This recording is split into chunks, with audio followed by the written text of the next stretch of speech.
Ridgeline High School, where the Ridgeline Riverhawks are going to face off against the Skyview Bobcats in the Region 11 wrestling duel. It's senior night here tonight, guys. I'm Nick Zollinger, the Patriot Nick Zollinger. I got the Cinnamon Bear Dave Simmons. Mike's side with me. We also have our special guest, Jake Merill, who really is the only one that knows what's going on in this sport. I know, and I've been to three duels now. No, this is your fourth. We did two last year. Right. This is the fourth. I've done three. This is my fourth. Yep. I'm still in the dark on a lot of stuff. No it's a good clue thing what's we've going got Jake on here. That's I right. appreciate you guys having me. Yeah, we appreciate Jake for joining us. He's going to add all the technical terminology to this duel as we try to fumble and mumble our way through this, Dave.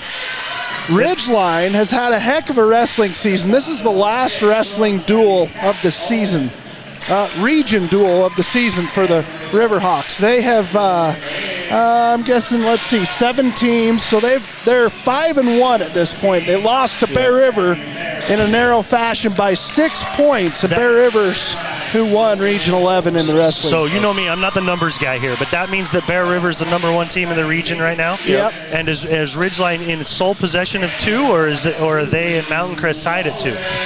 Did Mountain Crest beat Bear River, I guess, is the question. So then we know Mountain Crest got beat by Ridgeline, so they would have to have 2 losses. If Bear River's undefeated. That's right. Good point. I'm not the numbers guy. Thank you. So Mountain Crest would have to be at least in the 3rd place. Yeah. Yep. This Skyview Bobcat team, I think, has struggled on the season as far as picking up wins against other region teams. I'm not sure how they've done outside the region.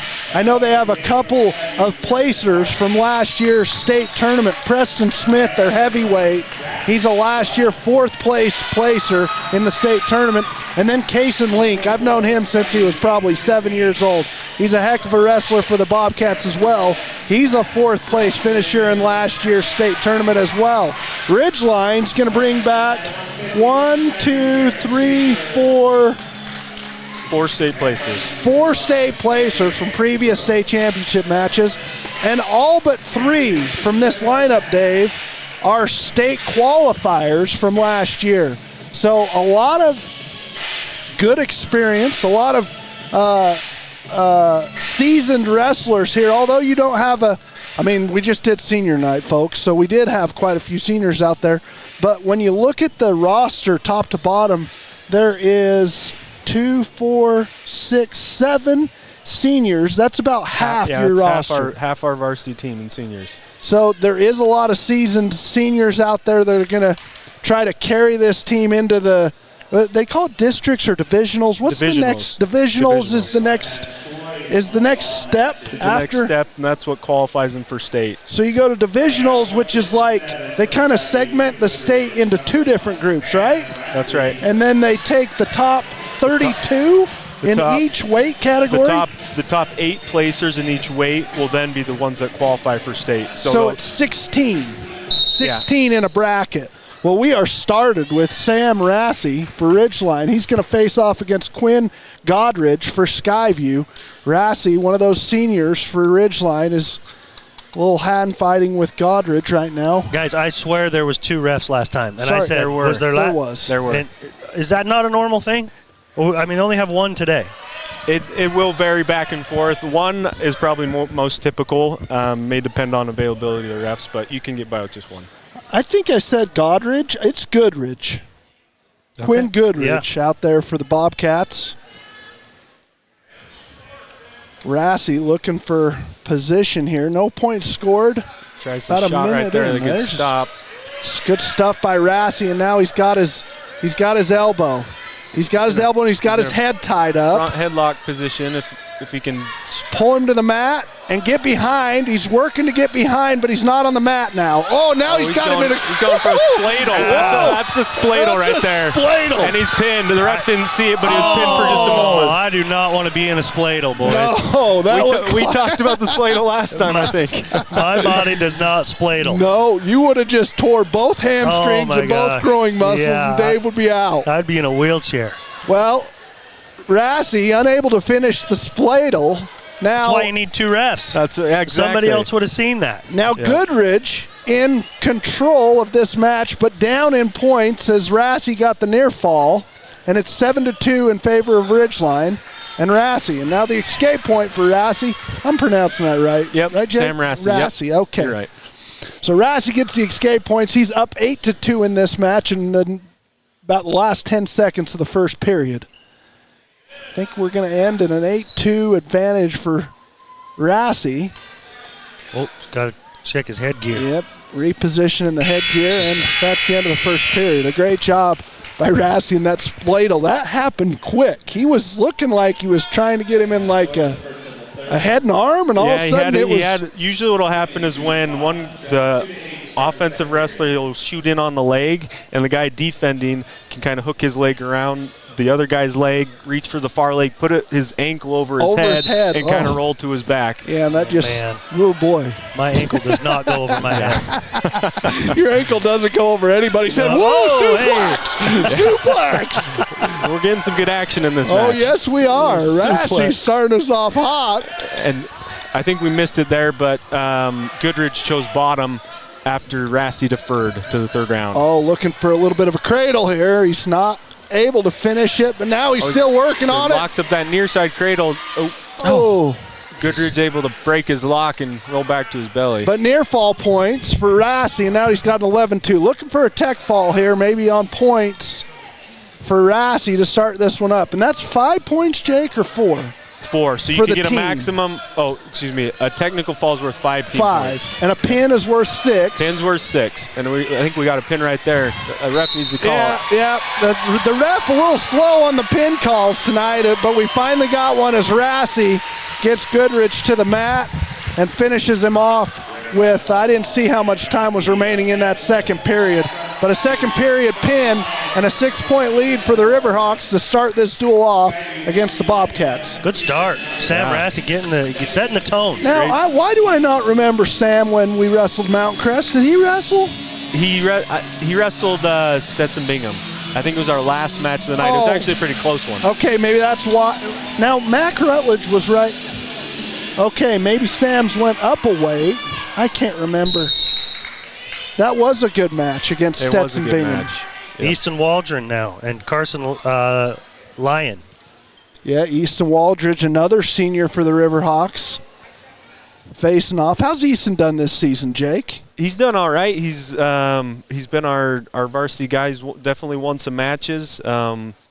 So he's plugging right along. I'm sure he'll qualify for state, and hopefully we can go place there. Yeah, looking to finish the senior season off strong as Waldron.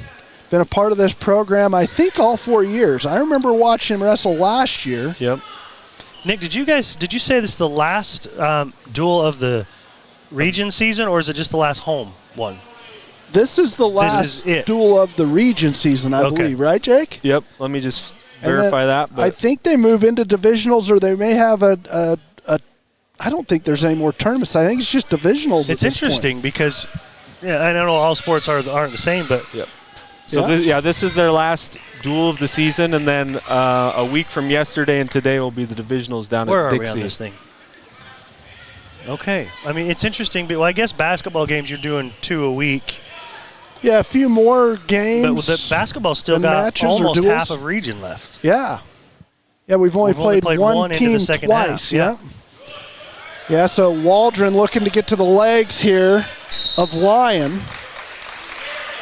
Unable and out of bounds. We're a minute and a half into this first period of the second match of this duel between Ridgeline and Skyview.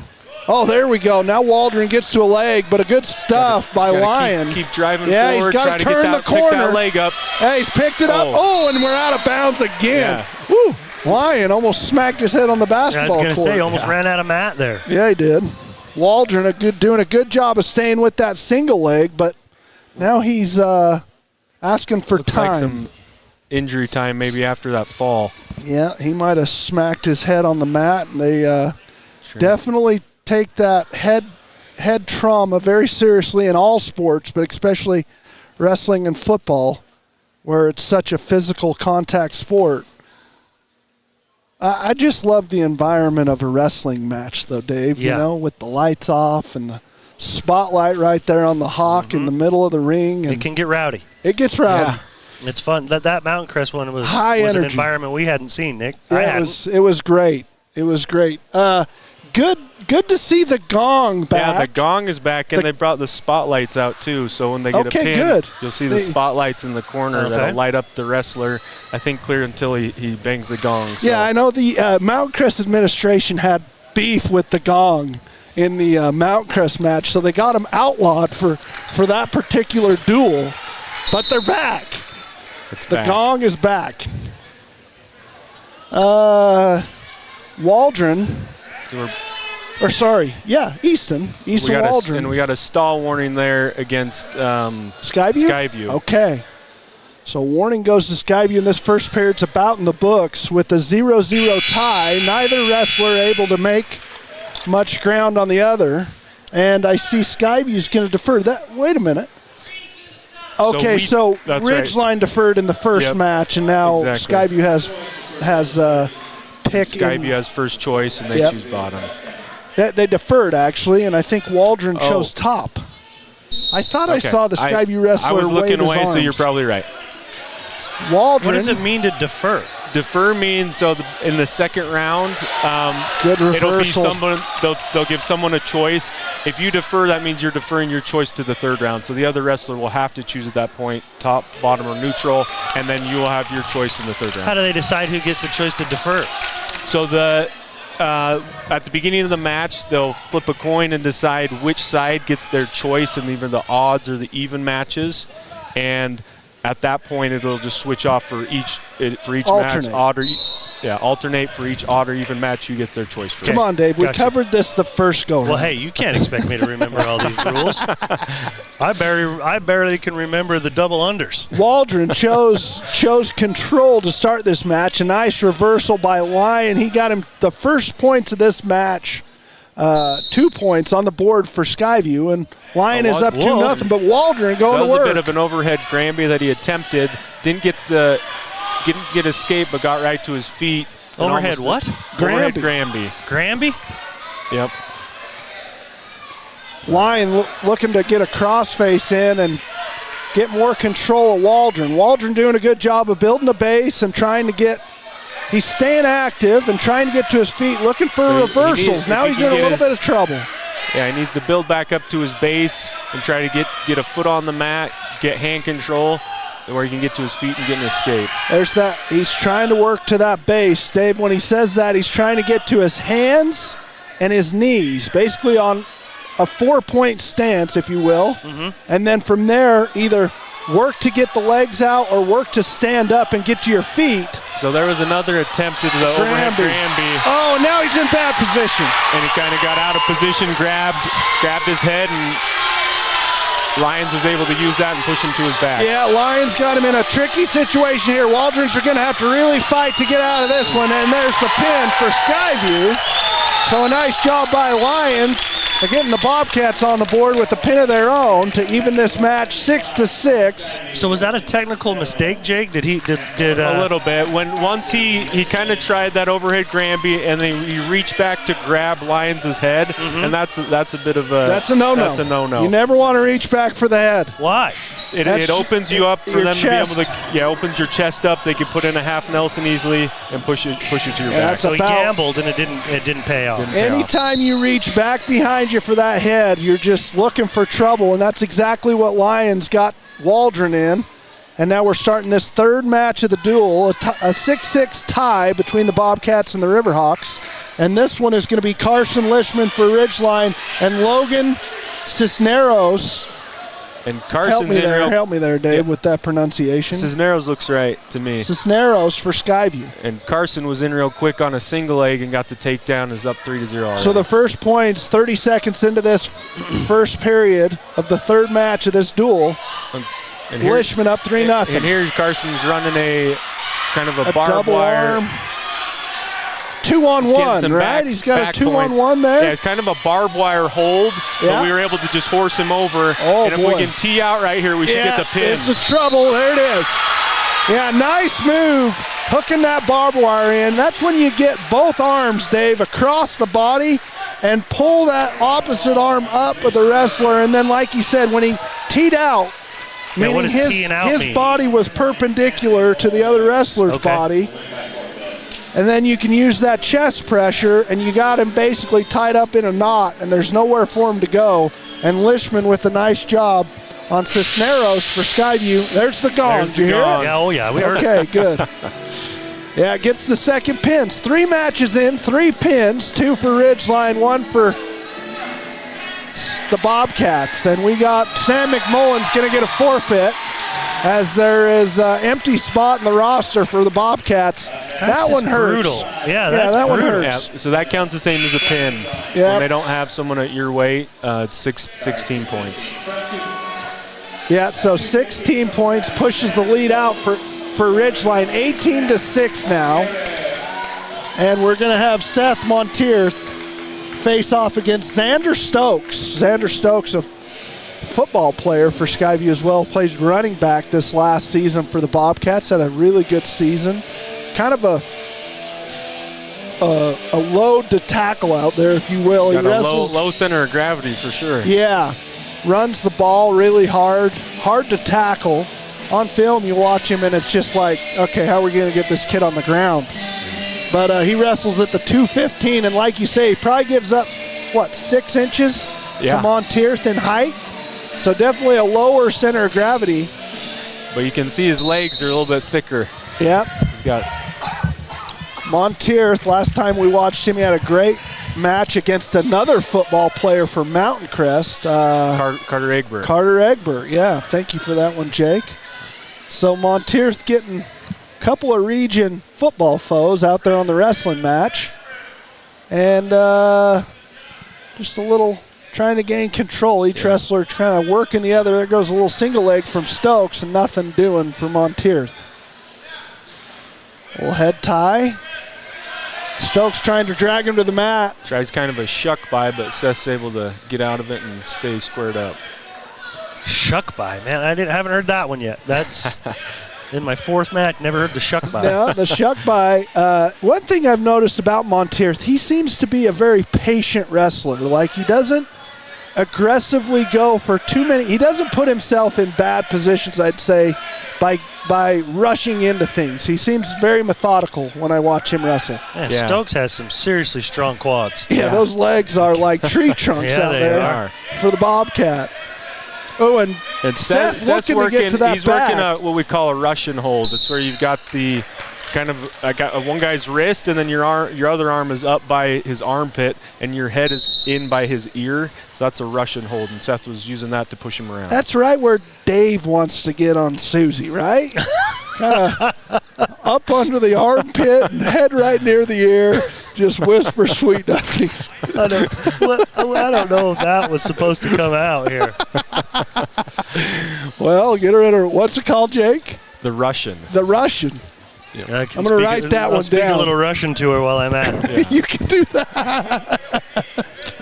Now, looks like Seth's going for it again. You can see how he's kind of hooked around up near the armpit. Now, and then he moved that arm around the backside to try and pull him to the mat, but wasn't able to. A good job by Stokes keeping his balance, and those big legs of him are doing him well for the first period. It's a 0-0 tie, and this wrestler he's up against, Montier, is no joke. So a great job by Stokes so far, just kind of hanging in there.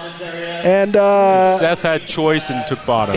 So Montier, out of the gate, chooses bottom, feels like he can get some points as he gets right to his feet, and he's going to get the escape points. That's right. Nothing yet so far. There he goes. There's the escape. Right here. And sometimes it's a good strategy to choose bottom when it's 0-0. That's because if it were to happen that you went all the way through, you're tied, you go to overtime, it's tied after the first overtime, the wrestler who scored the first points gets their choice in the ultimate tiebreaker. Okay, and that's so just it can be a sudden little bit death. of an advantage. Yep, sudden death. So Montier with the 1-0 lead here early in the second period.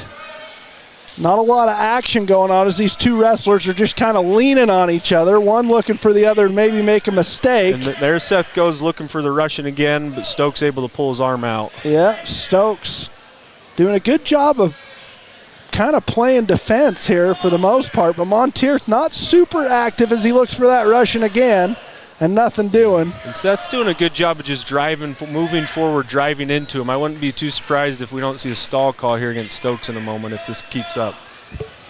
Montier 1-0 lead, 50 seconds to go in the second period.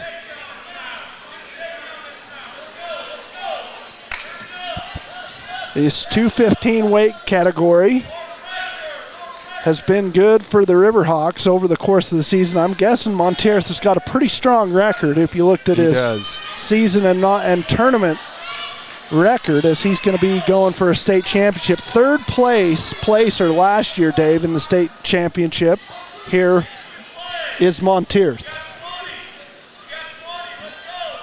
Yeah, Coach. There we go. Coach Merill.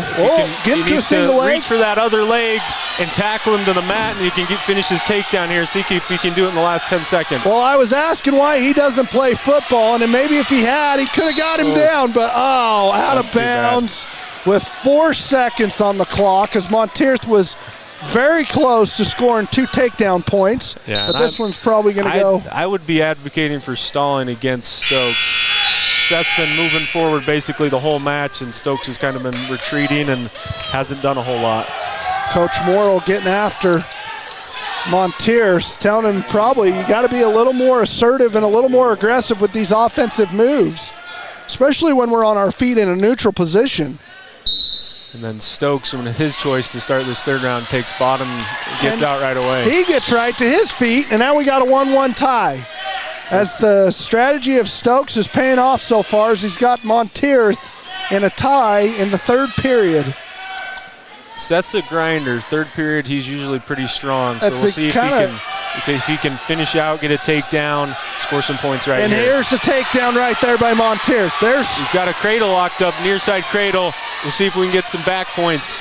He's trying to get Stokes to his back. He's unable to. Stokes bellies out. Sorry, I said 2 takedown points. I forgot that it's 3 this season. It's changed to kind of get that point scoring a little more. Now Seth's able to dig out Stokes' arm and put his arm on his back. So this is a strong position. This is a chicken wing here. He slips out of it. That's just painful when those chicken wings get And Stokes to his feet. Stokes stands up, but Seth goes right to a double leg. Takes him down. Stokes rolls through. We almost were able to get some back points there. Shouldn't that be points? So since Seth was already on top and no escape was awarded, and we just went right back to the mat, so no points yet. But now where Stokes is up, the referee should award. Just awards him an escape right here. 1 point escape, 4-2. Any takedown here for Stokes is going to win him the match with 30 seconds, more than likely. Montier has got to score some points of his own, and there's a warning for stalling, I think, for the Bobcats. It's got to be against Skyview. I can't tell the color bands, but it was the red band, and I'm pretty sure that's Bobcats on the red. And he's backing out, so it would certainly make sense it was on him. Montier trying to lock up an ankle lock, but he's unable to get to it. So Seth needs to be smart here. There's no need to do anything. Take any risks. Take any risks. There's 4 seconds left. He just needs to stay in good position, circle, defend any shot, and he'll win the match. Oh boy! Oh my! Oh! Wow! A lot of action in that last 4 seconds. Geez, Stokes dove in for an ankle pick. Montier stuffed it, but then Stokes kept after it and almost had Montier on his back, but a nice quick reversal by Montier gets Stokes actually on his back. He gets the takedown points in the 7-2 victory and a 21-6 lead. Probably a surprising only 3 points by Montier, as he's one of your stronger wrestlers in this lineup. Yeah. So a nice job by Xander Stokes of keeping that margin of victory to a narrow one and only allowing the 3 points for Ridgeline. That's a 21-6 lead for the Riverhawks. 285 weight category. It's the heavyweights. You can be up to 285, but Matt Ellis probably goes about 235, 240. Preston Smith, didn't you say he's one of their real good ones? He is, yeah. He's returning 4th placer. 4th place finisher last year in the state tournament for Preston Smith. And Matt Ellis is just a freshman. Just a freshman. Look at those calves on Smith. Yeah. Those are some lumberjacks. Those things would make Dave's calves look like he's got some good toothpicks. He's got some good quads on him. I gotta have 2 calves to have one of those. Smith looking for control on the freshman Alez, unable to get any. You know, every wrestler to this point in the Ridgeline lineup has been a senior, Dave. Montier, we forgot to mention, a senior, and also Sam McMullen, a senior who won by forfeit. So this 1, 2, 3, 4, 5. First 5 wrestlers for Ridgeline, all seniors. And now we jump down to a freshman. Sorry, not down. We jump to a freshman in Matt Ellis. Smith looking How's Matt done this year? Matt's done pretty good. You can't expect a ton out of a freshman, right. but especially wrestling at this big of a weight. Especially at a heavyweight. It's certainly kind of an it's an upperclassman's weight. Yeah. They're definitely the ones who will dominate. But Matt's done a good job of just fighting, holding his own. He's won a few matches. He wrestled well against Davis. It came down to the very last match when they came here, and he won that match, and Ridgeline won the duel. So Smith has got Ellis in a bad predicament here as Ellis is trying to fight off his back, but a lot of weight bearing down on that chest, and a nice job by Smith. One thing I got to say about Ellis, too, he has not wrestled for very long. I want to say his 7th or 8th grade year was his first year. I'm not sure which it was. Did his older brother Jake wrestle? Did Jake Ellis wrestle? I don't think he did. He didn't. No? Nope. So Matt, just, a little bit green as far as wrestling goes. Some of these kids, Dave, have been wrestling since they're 5, 6 years old. Speaking of, Jackson Wynn, another senior, out there for Ridgeline, is going to face off against Cash Owens for Skyview. This is our lightweight division. Jackson, this is 106. Right in on a double leg right away. And this is usually high action, high energy, these little guys. They are. And Jackson Wynn gets the first sometimes points. Funny to see them right after the heavyweights. He's a little bit slower moving than right into these guys who are jumping around really fast. Yeah, definitely change of pace here in the action as Jackson Wynn gets 3 points and a 3-0 lead. 30 seconds into this first period. Jackson's got a cross wrist he's working, so he may be looking to try and tilt him to get some easy back points that way. He tries to switch off for a moment to a cradle. Good job by Owens does a great job of it. Wow! Jackson just picks him up and slams him down. And here we go for that tilt. There's the tilt, and he's got it in. So we got to hold him. We got to hold his back pin. 45 degrees to the mat to get the referee when he swipes his hand. And Jackson's able to do that. As a wrestler, you kind of got to just adapt to is some refs, for whatever reason, are slower to the pin than others. And that one looked like he had him pinned, like you say, Jake, a couple of times. Yeah. But I feel like we've had this ref a few times. I definitely recognize him. I've seen him before. I'm sure he's been here too. Yep. The last ref we had at the Mount Crest duel was Dan Hillary. I went to high school with Dan. There were 2 refs out there. There was. I don't remember this fella being the second one. But again, we're in the lighter weight categories, and it's just high energy, high action as we got Joseph Holbrook facing off against Bear Boyer for Skyview. Joseph, very active wrestler. I've watched him over the years, and he definitely stays active and aggressive on the offensive side. He does. He's doing a good job of being aggressive and going for it right here. He's got him in a front headlock. Boyer does. Now he's looking to get to a leg. Looking to get to a leg and looking to maybe turn a corner and score the first points of the match, but then goes back to a front headlock. Now they release 27-12 in favor of Ridgeline. 0-0 in this match, almost a minute in. Out of this front headlock, Dave, is where you might see the shuck by. Oh, so if we see that again, let me know. I'll point it out. Anytime I hear shuck, I'm thinking oysters or corn. Holbrook to the back of Boyer, and there's the first points. Boyer kind of makes a bit of a mistake there. Gives his Joe's back going up. for that same he's tilt. going for the tilt. Now gets a few swipes from the referee. Referee's holding 4 points. Joe's got to release the hold before he awards them. So as soon as he lets go of it, he's going to get the 4, and that's a 7-0 lead for Holbrook. Now he can get him on his back in a different hold and score more points again, Dave. Looks like he's going right back for that tilt. Back to the tilt, and he's going to score points again. 2 at this point. Nothing else awarded by the official. Now we're back to our belly in a 2-point near fall, 9-0 for Holbrook. And the reason why you'll see the referee sometimes just holding 2 or 3 or 4 is so that if he has the same hold, you can't just put him back there, let him up. You have the same hold. They have to release the hold, redo the move to score additional points out of it. Okay. Now he's got his legs sunk in, and well, that's the anaconda squeeze. He's working the back and the legs of Boyer, and a 9-0 lead after first period for Holbrook. So a great job of staying active, getting Boyer to his back a couple of different times, and scoring some points. And then Boyer looked like he defers to Holbrook, and Holbrook chooses top. I was just about to say about that tilt move, it's so hard, I think, to get kids pinned in that position. It's a great way to score points. That's exactly right, Nick. It's I'd say it's unlikely that you'll pin someone in a tilt just because you can't hold them tight to the mat very easily. Not quite the leverage that you have in other moves. But you can hold them close enough for near fall criteria to get the points. Yeah. Holbrook has control and stays in control, and he's going for another tilt one more time. Yep.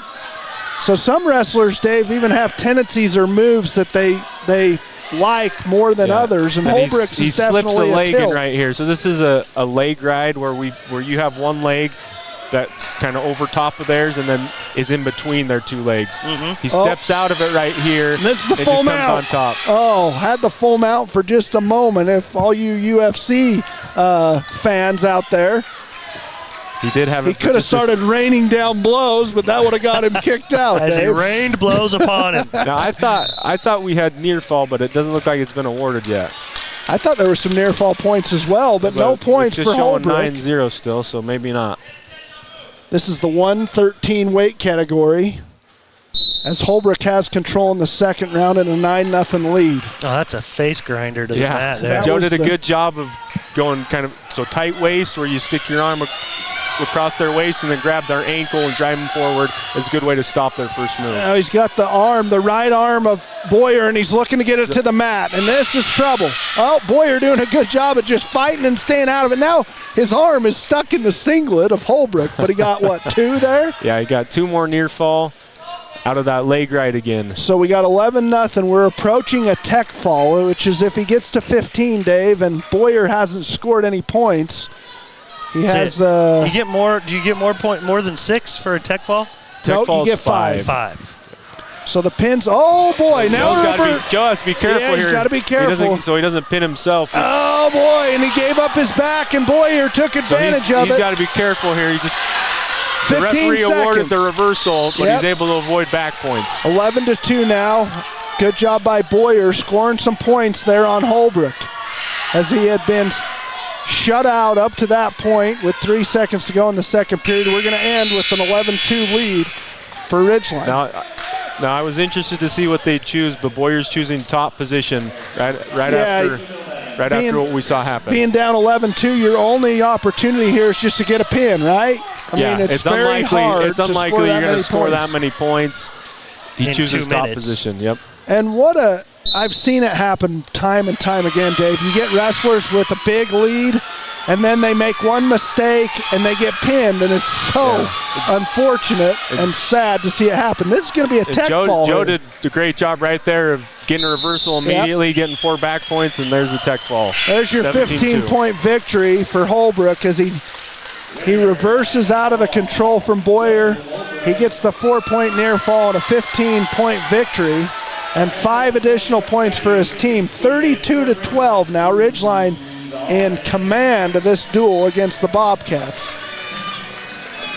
So Ridgeline continuing their strong season as they have a commanding lead and some of their best wrestlers yet to come. Cruz Allred, Tate Mosier, Zach Butt, Mac Rutledge still yet to wrestle in the lighter weight categories. We're at 120 now, where we got Cruz Allred facing off against Leakin Stevens. You got an updated list from what I got. Maybe. Okay, but the back of the singlet says Stevens, so we'll go with that. Okay, that's got to be right then. And Allred with an early lead, and he's got a pin right there. Oh, wow. 23-second pin. Wow, that was quick. I looking down at my paper, I look up, and Allred has got it. Stevens just stacked. What's that one called, Jay? That's a Statue of Liberty. No, we call it a stack when you got upside down statue. When their whole body's kind of up over top, it would be a stack. They just stacked him right up and pinned him. What a move What a move I by think I should be in charge of naming things. Ulrich. That's the only thing and I always felt that way with yoga poses too. I felt like I should be the one naming them. That was the downward dog stuffed on the mat. Well, we got, we're moving on here. We're in the 126. Hunter McBride, who's a previous state placer. Cruz Allred placed 6th at state last year. Hunter McBride 2 years ago placed 4th. You get this name, Dave. This is Howdy. Hey, put your headset on. Oh, sorry about that. This is Howdy Merill. That's the greatest name ever. Everybody's going to like Howdy. How can you not like guy? Howdy? You got to love Howdy. Everybody rooting for Howdy. He's facing off against Hunter McBride. Hunter's a really good wrestler here for the Riverhawks. Never seen Howdy wrestle, but he shoots in for a single leg, and Hunter's able to escape. Hunter in the white singlet, the all white with the green shoes. Howdy in the white and black singlet. Merill tries to drop down there for a fireman's, but isn't able to get it. Oh, and he's looking and Hunter's looking to cut the corner. There's and your go suplex, behind. boys. Just lift him up over. Well, there's a. He's going for if we almost has a cradle locked up. Needs to adjust his arms a little bit more, rotate him, then he can get that cradle to drive him over. He's getting that locked up. Oh, there it is. There's the cradle, and he's going to get him on his back here, Dave. He's probably, he's broke his lock. Nothing yet. Working hard. Oh, man. Owie. So we should have a takedown right there and get near fall. There's the point. We're about pinned. Oh, the ref needs to jump to the other side and look for the pin. Yeah, the coach is over here for Ridgeline pointing it out. Yeah, there he goes. Another pin victory for the Riverhawks as Hunter McBride pins Howdy Merill. Minute 35 into this first period, so two in a row, and the Skyview coach over to have words with the official. What maybe you'd be asking about there, Jake? He may have out of bounds. He might have been thinking out of bounds, but haven't you guys taught me that all body parts between both wrestlers have to be out? That's exactly right. And I saw still a foot inbound, so I didn't think that. I saw two. McBride had both of his feet inbound. Yeah. So I don't think that was the case. He also may have been arguing that there was an illegal hold. Okay. Maybe he was locked around the head without an arm and closed in it. I didn't see that, but that could have been what he was arguing. Well, we'll never know, but one thing is the gong has been active here tonight as Ridgeline, a lot of their victories coming in way of pin, and they're up 44-12, commanding lead on the Bobcats. I think mathematically it's probably over here. We're going to finish it out strong with Tate Mosier against Joshua Miller. Tate Mosier for Ridgeline and Joshua Miller for Skyview. The singlet on the back of this Skyview wrestler does not say Miller. Okay, well. Let's see if we can. What do you got on your roster there, Jake? You got something different than Miller? I've got Joshua Miller, but there was the... Maybe it says Joshua. I think it says Joshua. Well, maybe he does have a first name on there. Can't tell from here, I haven't been able to read it yet. Joshua, whoever it is out there for Skyview, is working the head and arm, the underhooks. Maybe we get our cameraman to zoom in on that. Yeah, let's see if he could. That right there would be a good opportunity. But the Skyview wrestler, right now we're going to assume it's Joshua Miller, doing a good job of... Tate's in on a low single. That was a great shot. If he can stay in bounds and finish his takedown. Yeah, he's going to get it. Is it Rosales on there? Not yet. It might be Rosales. I'm not. Okay. We're going to find out one way or another here who's out there for Skyview, but right now, Tate goes for a cradle. Oh, it is Rosales. Rosales able to drive him over and get the reversal. Yeah, so a little bit of a roster change for Skyview as Rosales is wrestling Mosier. Must be Aiden Rosales. That was the previous one I was looking at. Okay. Unless Miller forgot his singlet and he had to borrow Rosales's. Maybe so. I'm not sure I'm borrowing anybody's singlet. You know what? That's a forfeit for me. We got a 3-2 lead. We've all had the dream where you forgot your jersey or your uniform and you're or whatever. naked. No, you just don't have it. And John Nelson's yelling at you. We've all had that dream, right? We've all had the dream. Oh, boy. 10 seconds to go in the first Tate can score period. right here. That would be really important for this match. Oh, my. And he's able to get him.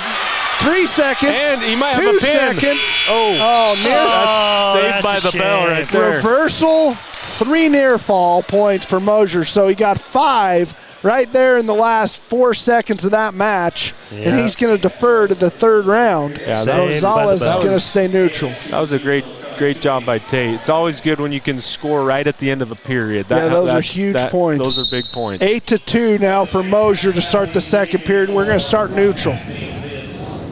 This has been actually a really good match between both wrestlers. Rosales has almost looked like a fake punch right there. Oh boy, he's going for the double, and he gets it. Oh, he's still. Oh my, that's a bad call. Yeah, he still had a foot in bounds, but the referee calls him out. Oh, Skyview looked like. And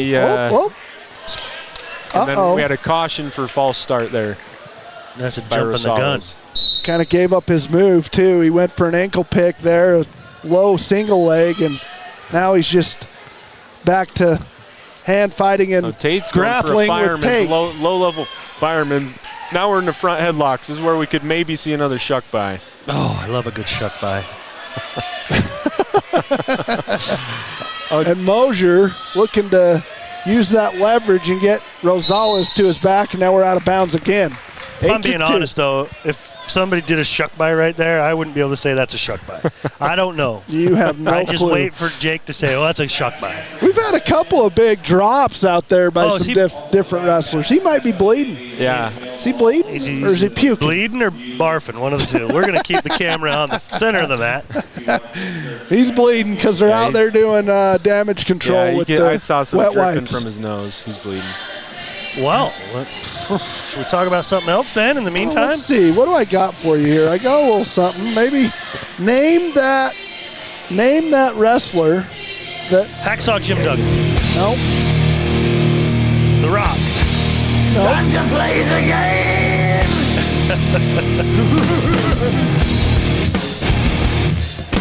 Come on. Warrior. Oh, God, you're way too far back in time.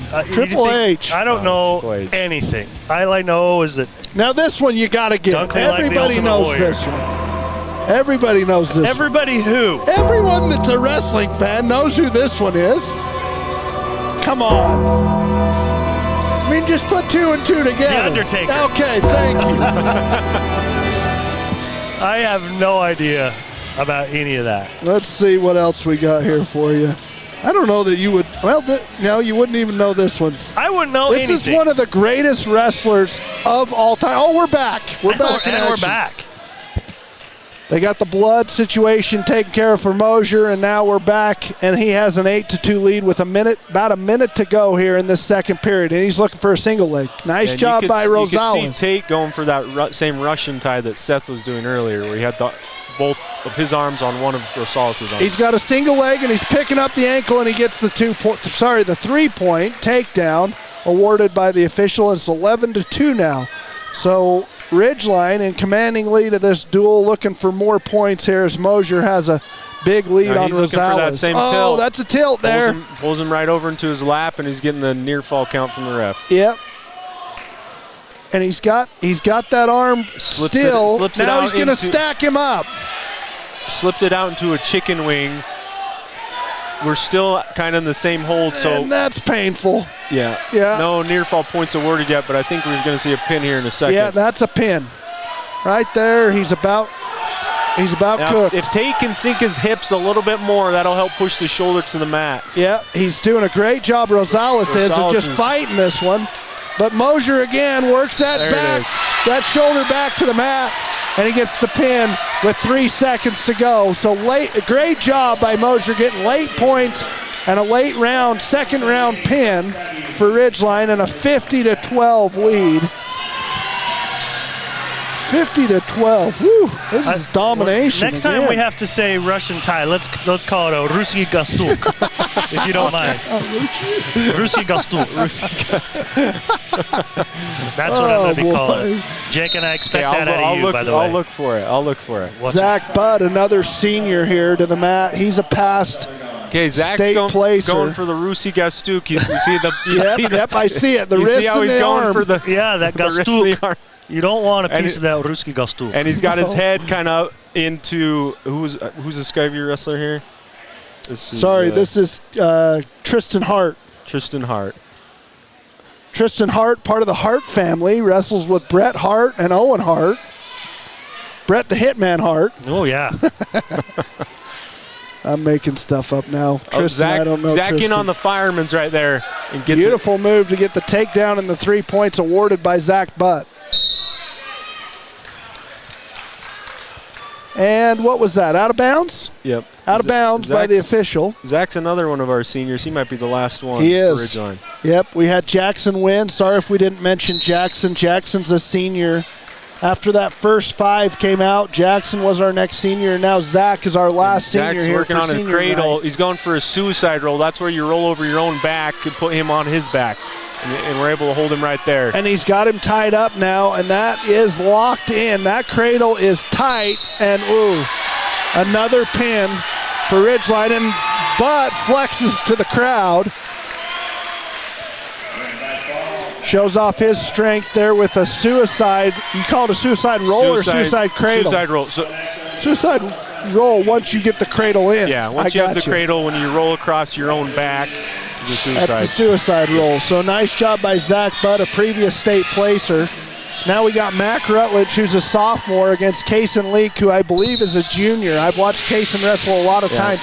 Kaysen is a past state placer for Skyview. He placed 4th, and he's got control early in the match. This one's going to be a good one. He's right in on a fireman's. He gets an early takedown. And Mac is an extremely tough wrestler. He is hard to pin. He's going to fight you, and he can contort his body in all sorts of different ways to get out of holds. But he finds himself down 3-1 early in this match against Kaysen Leak. Now let's see if Mac will learn from that early takedown. For him to do a fireman's, that means that we have an underhook on him. So if we go out of the underhook, that's going to take away his ability to do a fireman's. Mac looking to work the head, but then Leak just drives into his body and gets the takedown of his own. Now he has a 6-1 lead, and he's trying to work the legs. That's the crossbody ride right there. He's on got one leg in, and then is across Mac's body. You see that, Dave? I see an ACL ready to happen. That's what I see. Any moment now, bing, Leak. It's gonna just pop. Those legs are twisted together. Dig that leg out if he can, and sometimes you can do that and you get a reversal, but Leak's able to get out of it. Good job by Mac building up to a base, but Leak doing a nice job of getting in a cradle. He jumps right to a cradle. Mac's got to be strong here. Straighten his back, straighten his leg to be able to break his lock and get out of it. Yeah, and if there's one thing Mac Rutledge is it's strong, and he is down there fighting that grip of Leak, and he's about got it broke, but Leak looking to pull him to his back.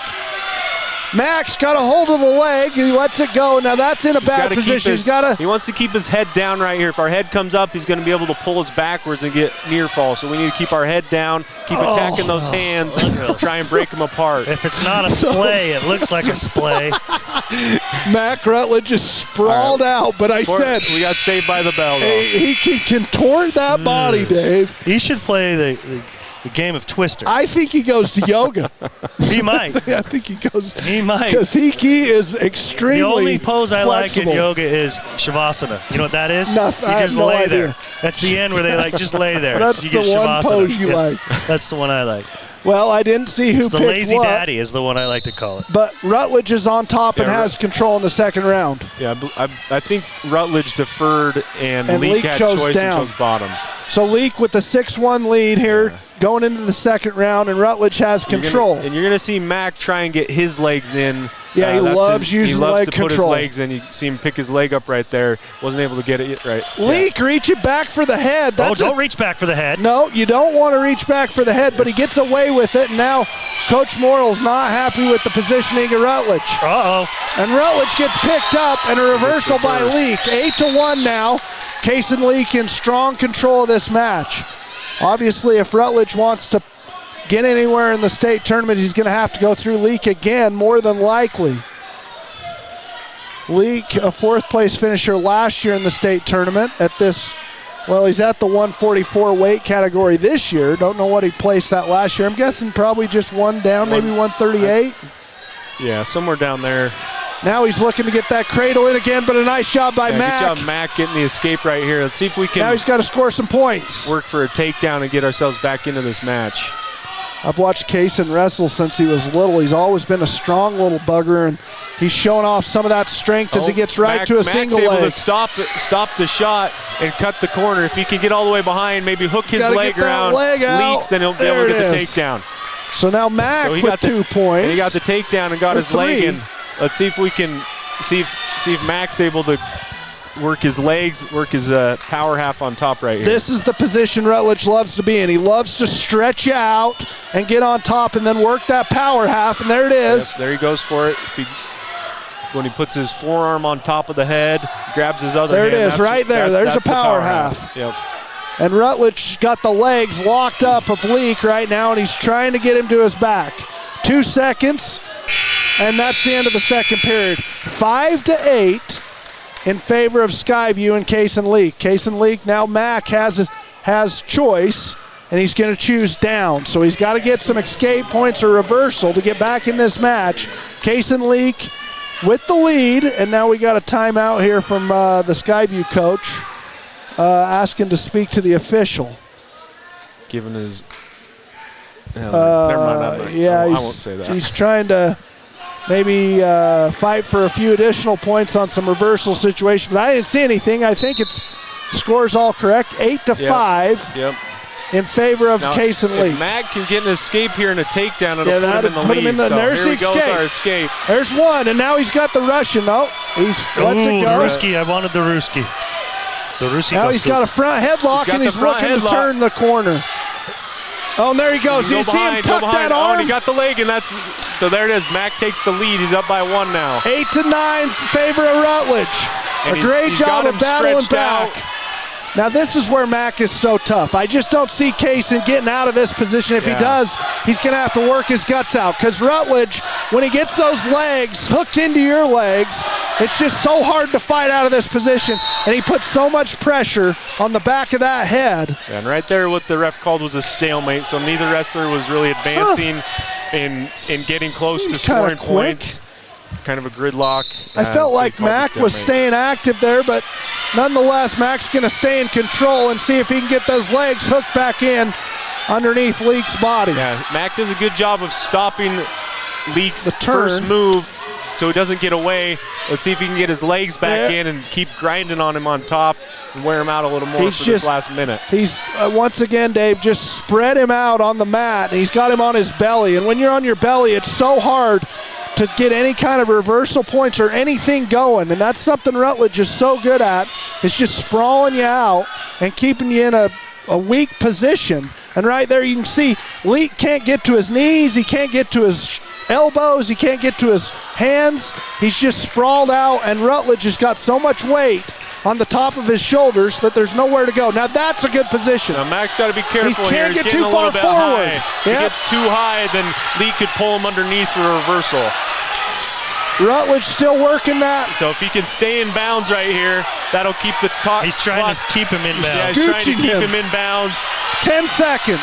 And actually, scooting off the mat is actually stalling. So if he notices Leak doing that, it could be a stall, but the referee doesn't call it. Out of bounds. Well, this is dangerous right here. He just hops up and gets out of there. That's an escape. The worst you can do here is probably going to overtime if you're Rutledge. Yeah, he needs to stay on top, stay behind him. That's over. An escape is only 1 point, right? Yeah, 1. Gotcha. That was a great win for Mac. That was. We were down fighting. 6-1, down 5 points, kept fighting, came back and got the victory. That was a hard-earned victory for Rutledge there, as Kaysen Leak, a past state placer, the sophomore, doing a great job of taking him down for the Riverhawks, extending the lead for the team, 59-12.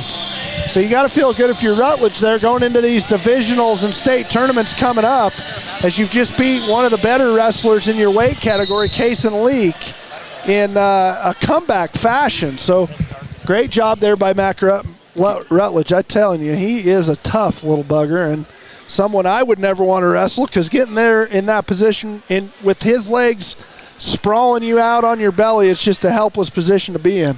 Now we got Zarian Crook for Ridgeline, the 150 weight category. This is our last match of the night against Garrett Schaefer for Skyview.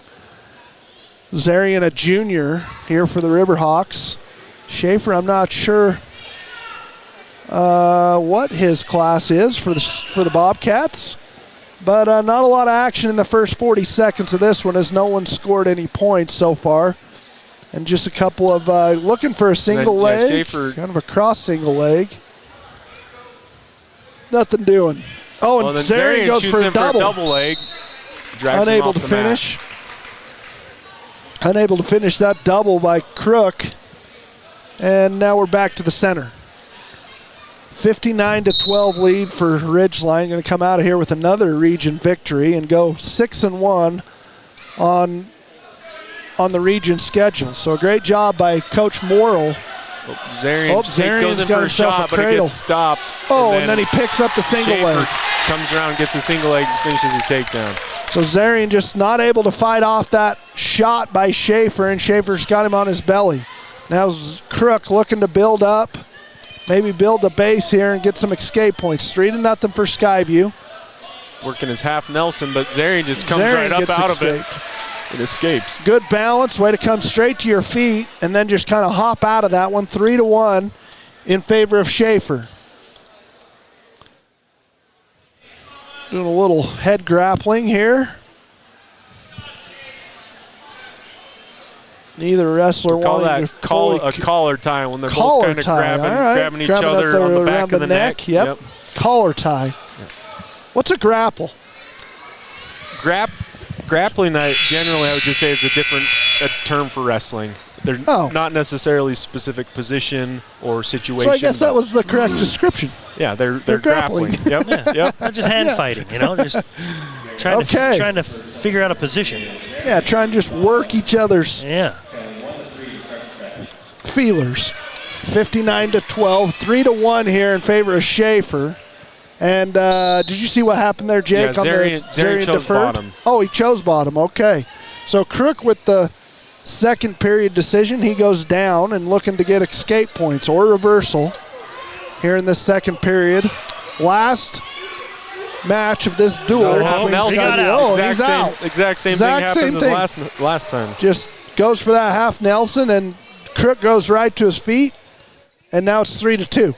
Crook unable to score any offensive points. This is an over-under position, and Zarian goes for the throw.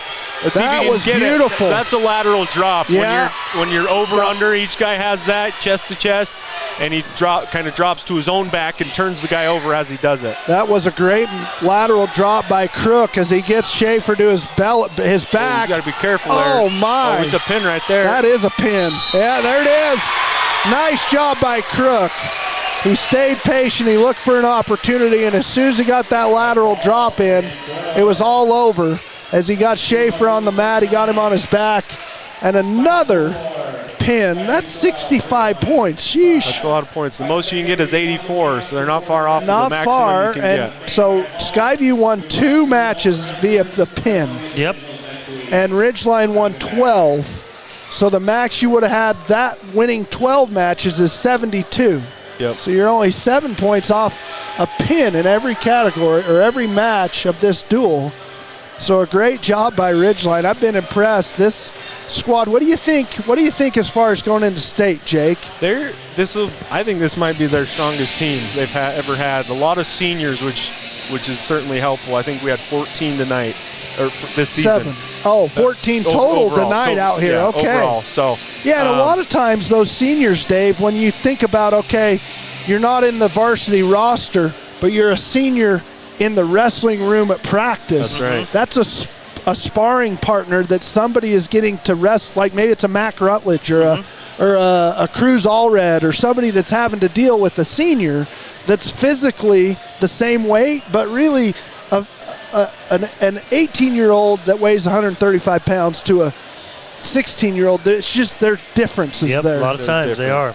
So those we see that on the football field all the time. Yeah, those seniors definitely play a role in the success of the team, helping in the victories that Ridgeline's been able to go out and get this year. So a great job by those 14 seniors. And you know what? Wrestling practice sucks. There's just no two ways about it. There isn't. Yeah. It's the hardest, and I've never done it, okay? I've never practiced. I'm only going from hearsay. from my son and other people that I know wrestle. It's such hard work. So for those kids that are not getting out there underneath the spotlight, and I'm sure they probably have had some chances due to injuries or different, sicknesses throughout the season. I'm sure they've had opportunities to get under the spotlight and wrestle.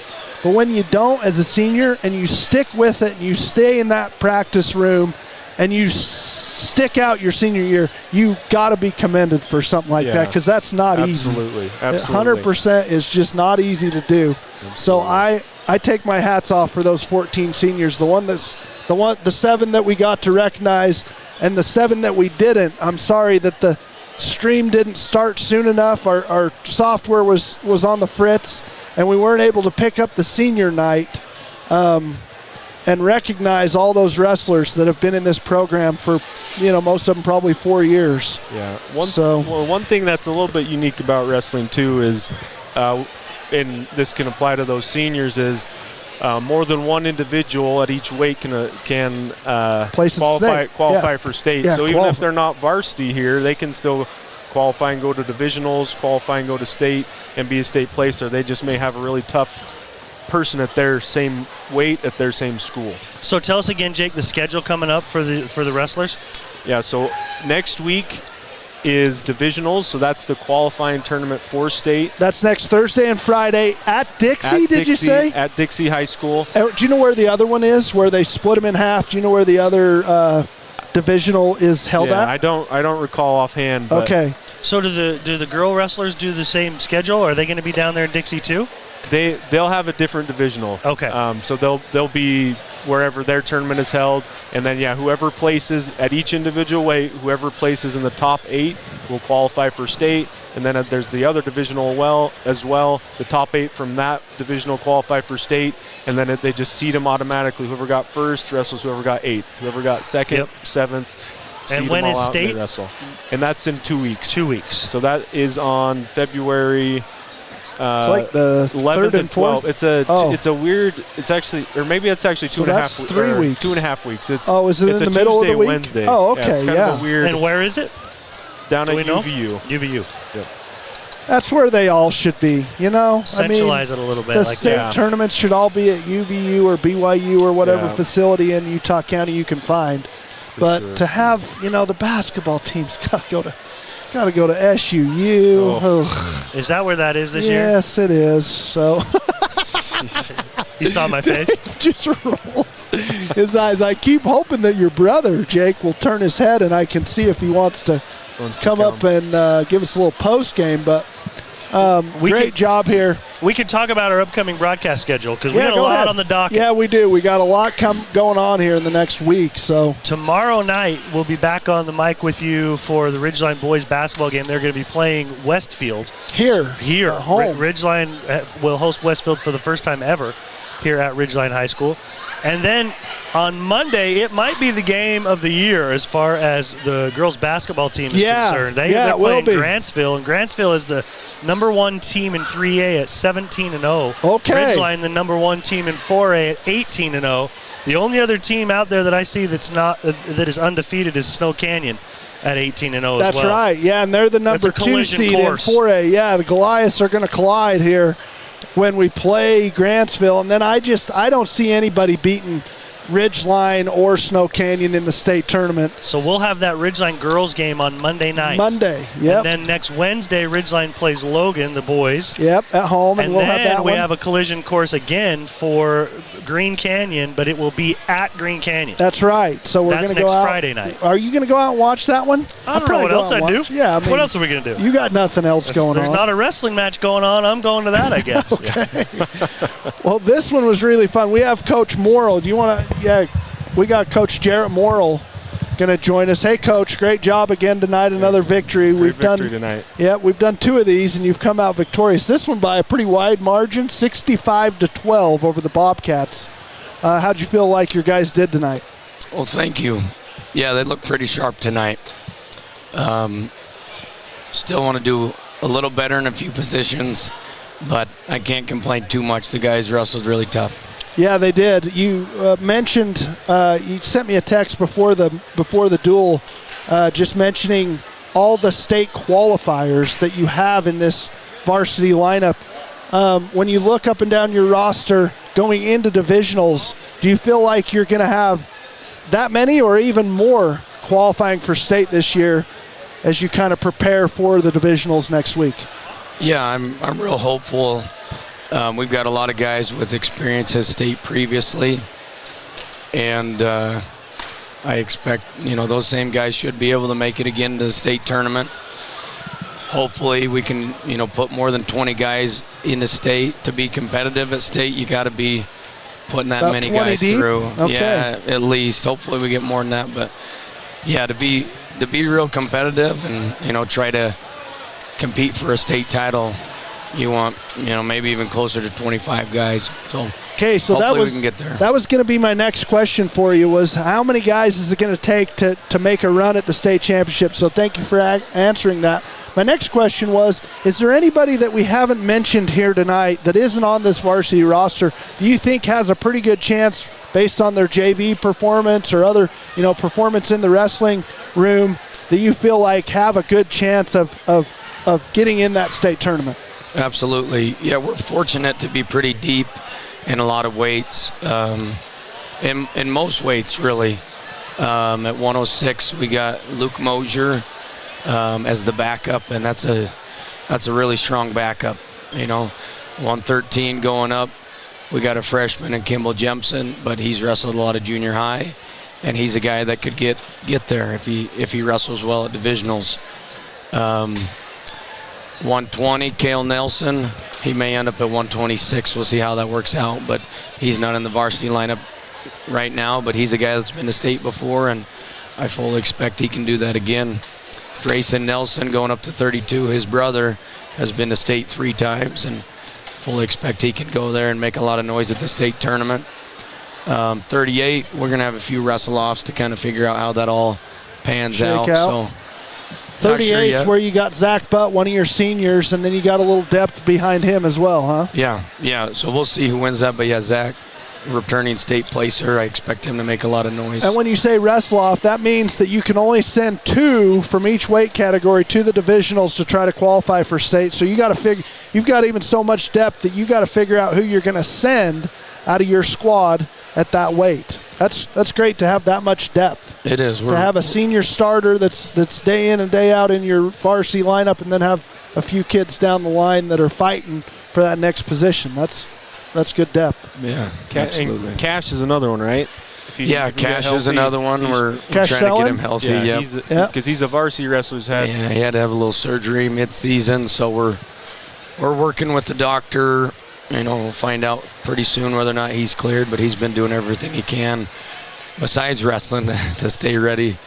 So, but yeah, he's another one there. But that means Arian went out and did a great job tonight at 150. So, we're fortunate with depth that a guy can be down and next guy comes in and still gets a pin for us. Well, that's great. And once again, that depth comes from that junior high program that I know Jake is running for you. So you guys are doing a great job from the younger kids, getting them involved and active in the tournaments that go on throughout the year, and then yourself here at the high school level, getting these kids ready to go day in and day out at the different duels and tournaments that you get them involved in. So great job to the Merill brothers and your family, right? You have a brother here that kind of helps you as well, don't you? Another brother? Yep. The tall one, Trenton. Trenton. So yep. We got, and then, to give a little bit of more credit to your coaches, if you want to shout some of your coaches out, go ahead, feel free to give some of that credit to them as well. Absolutely. Dusty Lowe has been with me since the program started 9 years ago. Ridgeline, yep. And those were some, it's been 9 years already. Those were some tough days. We had a hard time filling out every weight class that first year, but we've been blessed to grow a lot every year since, and couldn't ask for a better right-hand man than Dusty. But I've got a lot of help. Mac Rutledge's dad is doing awesome things, helping out with us. Yep, Mike. Josh Nelson, coaching his boys, but is helping out a ton with everybody, not just with his boys. Very grateful for his help and others that get in there when they can. Yeah, a few of your former wrestlers too. Sebastian, you'll see Ethan Buchanan, Sebastian, Lopez, Mason Fia. We get Rhett's Josh Bingham's dad. Too, yep. right? Rhett, Gebert. We're very fortunate. These guys. Takes a village to run a wrestling program, it sounds like. Can I ask you real quick about one match? Yeah. Tell us about Mac's match and how that all happened. That was an exciting one. Yeah, obviously, I think that's the match of the night. I knew the Leak kid. I think he placed his state last year. Yeah, He 4th. did. So I knew he was really tough. I remember Jack wrestled him last year. I forgot how he placed, but I just knew that he wrestled Jack really tough. But I knew Mac was really tough, and so I knew that was going to be a tight match. So, but yeah, Leak Kid's tough, comes out and takes Mac down off the bat. Mac got a little out of position, trying to force a trip there, and gave up that second takedown. But after that, he kind of got to work. So I wish we could have not made that mistake, but. You got to love the way he came back there, second period, third period, to be able to score all the points. Let's see, I think he scored all the points in the second and in the third. I don't think he gave up one any. escape in the first round too. Yeah, so, I mean, don't love giving him those points in the first period, but you love a guy that's a second and third period wrestler who's winning those rounds, because that's when it matters most. Yeah, it takes a lot of grit to finish those strong like Mac did, but you know, I got to give you a lot of credit. You've talked about being here for 9 years, and a lot of those years weren't easy, and it's got to feel good to have your program where it is right now. And you know, you placed second in region, looking to send a lot of wrestlers to state here next week. So I give you a lot of credit for just sticking with it, building that youth program, continuing to develop these wrestlers, and you know, this success has got to feel pretty good. So Absolutely. Great job. Yeah, I appreciate you saying that. It, like you said before, it takes a village. I can't take all the credit. I guess maybe I can take a little bit, but it's a family affair. It's a lot more than just coach. But thank you for saying that. Yeah, you bet. And we've enjoyed being here tonight. It's been another good time broadcasting these wrestling matches. So I enjoy putting these on the air. We'll try to do as many of them as we can. Hopefully continue to give you a little exposure. I just want to know, have we taught Dave Simmons any of the names of these wrestling moves? I know last time he thought we were making up names. We gotta, here, let me give Dave my headset. So he didn't know. I think he thought we were making up the skladel. Oh, Russian. Russian tie was a Ruski Gostuk is what it is. Actually. Oh, wow. Yeah, we're not messing around. We're impressed. Yeah. Muy bien. I just speak Spanish. I don't understand the Russian. No, nobody does. Nobody does. Not even Vladimir. He doesn't even understand it. Yeah, we're trying to. I mean, I can't claim to be any kind of savant or connoisseur of the wrestling lingo either. It goes smart, dumb, dumber. That's for sure. Well, but yeah, we have a good time. We had a couple of nice drops out there. We had a power bomb and a suplex. Yeah, we did have some. I was worried we might get called for a slam on one of them, but the ref didn't call it, so we were okay. Yeah. Yeah, we've enjoyed having Jake here as well. It's been fun to have. It's not possible. Right. I mean, we couldn't do it. You don't do it without Jake. Yeah, and we've enjoyed being at these wrestling meets. So, like I say, we'll try to continue this in the future and get you guys as much exposure as we can and get you on the air, because it's as exciting of an event as you'll ever come to, right, Dave? Yeah, it's a lot of fun. Yeah, it's fun. Your fortune can flip in a heartbeat. Oh, man, yeah. You go from being winning to getting pinned, which is kind of fun. And it's nobody's fault but your own. Yeah. You got no teammates out there to blame. So, yeah. Anyways, we love coming to these wrestling meets. We'll do it again. But, thanks for joining us tonight, Jarrett, and congratulations on a great season. Absolutely. Thanks so much, guys, for doing this. You bet. Well, our software was, like I said, giving us fritz. So, I mean, I'm going to play a little bit of music. And we're just going to sign this one off. Dave, would you please just let everybody know what powered this whole operation? Yeah, Adams Wealth Advisors always powers our video experience. We sincerely appreciate them and helping us keep all these high school sports on the air, on the radio, and on the CashValleyDaily.com. Again, CashValleyDaily.com is a place to go for the latest news and information about our community. And if you want events, you should be able to go find them there on CashValleyDaily.com. Well, for Coach Jarrett Merill, Dave the Cinnamon Bear Simmons, we got to figure out a way to kick that. Just so you know. Everybody loves the cinnamon bear.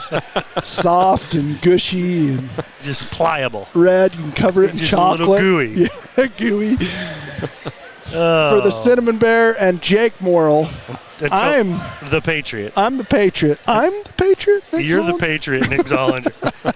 And until tomorrow night, right? Until tomorrow night. Join us back here at Ridgeline High School. It's, let's say 6:45, but that's if everything works. Yeah, so we'll do our best. We try to make this as professional as possible, but oftentimes it's really hard. So thanks, everybody, for joining us. Have a great night.